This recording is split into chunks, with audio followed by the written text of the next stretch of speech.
manfaat dari desa adat ini sendiri. Sekali lagi saya harus sampaikan bahwa desa adat ini bukan tujuan. Desa adat adalah jembatan perjuangan dari masyarakat adat Dayak sendiri mengalami obesitas. Nah, artinya ada perkara yang tidak harus diselesaikan dengan hukum positif, bisa diselesaikan dengan hukum negara. Nah, bagi orang Dayak sendiri tentu. Selamat pagi, selamat siang, selamat sore, selamat malam. Bersama dengan saya Destri dalam Kuan Ita, podcastnya Borneo Institute. Kali ini dalam episode ini kita akan membahas satu buah topik yang pastinya menarik, inspiratif, dan juga edukatif. Bersama dengan saya ada narasumber kita Pak Destano Anugrahnu yang merupakan manajer land right di Yayasan Borneo Institute. Pak Desta ini merupakan juga alumni dari Fakultas Hukum Universitas Palangkaraya angkatan tahun 2012 dan saat ini juga sedang menempuh pendidikan pasca sarjananya pada program Magister Ilmu Hukum Universitas Lambung Mangkurat Banjarmasin. Selain sebagai penggiat sosial, Pak Desta juga aktif menuliskan setiap kritik dan keresahannya tentang isu yang ada, di mana tulisan tersebut sudah diterbitkan di beberapa media cetak yang ada, salah satunya di Kalteng Post ataupun Radar Sampit. Ya.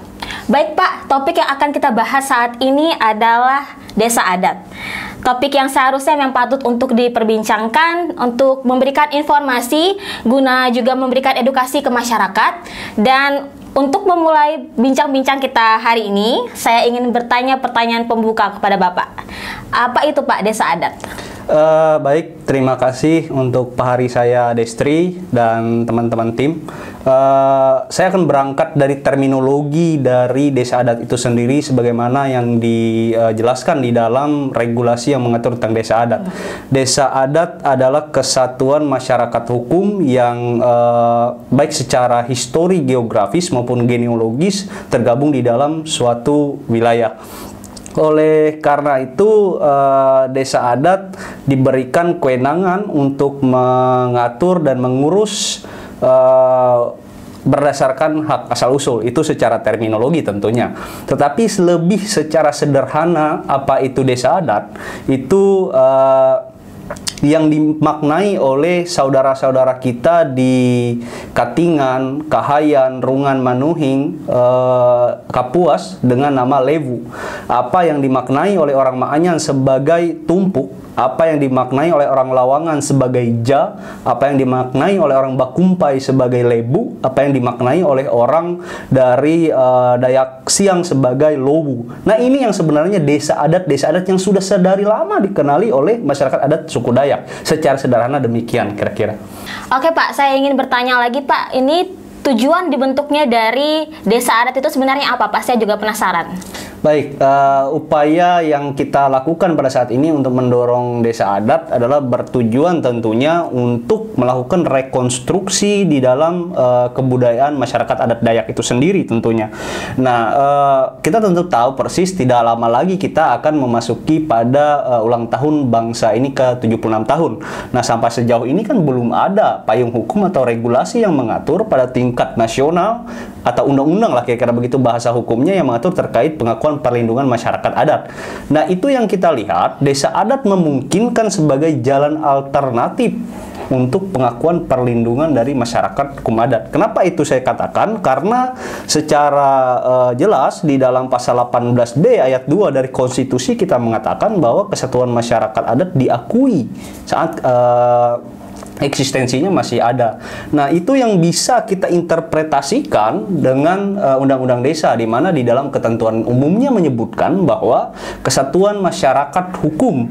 Nah, berarti desa bisa kita interpretasikan sebagai wadah dari kesatuan masyarakat hukum. Nah, sementara kalau kita mengacu kepada masyarakat Dayak sendiri, hari ini mayoritas orang-orang Dayak asli itu berada di pedesaan. Nah, itu yang kita melihat desa adat sangat esensial untuk bisa kita perjuangkan ke depan. Kira-kira begitu. Ya, baik Pak. Karena tadi Bapak sudah juga memberitahu bahwa pentingnya desa adat itu. Nah, ini saya mau ingin bertanya lebih lanjut. Perbedaan dari desa administratif dan desa adat itu sendiri apa ya Pak?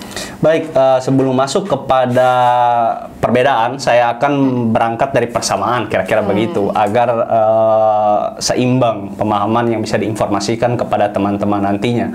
Yang pertama, desa administratif maupun desa adat diatur di dalam payung hukum yang sama. Nah, akan tetapi apa yang membedakannya tentu secara lebih konkret itu disebutkan di dalam pasal 103 Undang-Undang Desa. Nah, di sana dijelaskan apa yang menjadi kewenangan desa adat. Dia bisa mengatur sistem pemerintahan berdasarkan hak asal usul, dia bisa mengatur tentang wilayah adatnya, dia bisa menyelenggarakan peradilan adat secara mandiri, tetapi tentunya tetap menjunjung tinggi dalam bingkai NKRI dan Bhinneka Tunggal Ika. Nah, itu yang menjadi hak-hak istimewa. Nah, sementara hak-hak yang diberikan kepada desa administratif itu juga diberikan kepada desa adat. Sehingga makanya kita sering mengistilahkan desa adat ini mendapatkan nilai plus. Itu yang kita lihat.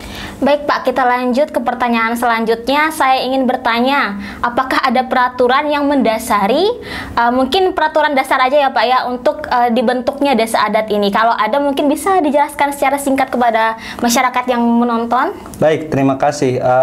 Berbicara tentang dasar hukum yang paling konkret dari desa adat, dia diatur di dalam Undang-Undang Nomor 6 Tahun 2014. Secara lebih rinci nih, kalau mau teman-teman nanti membaca terkait bagaimana poin per poinnya, bisa dilihat di dalam bab 13. Bab 13 dari Undang-Undang Desa di dalam pasal 96 sampai pasal 111. Di sana lengkap, artinya dasar-dasar yang mengatur terkait desa adat.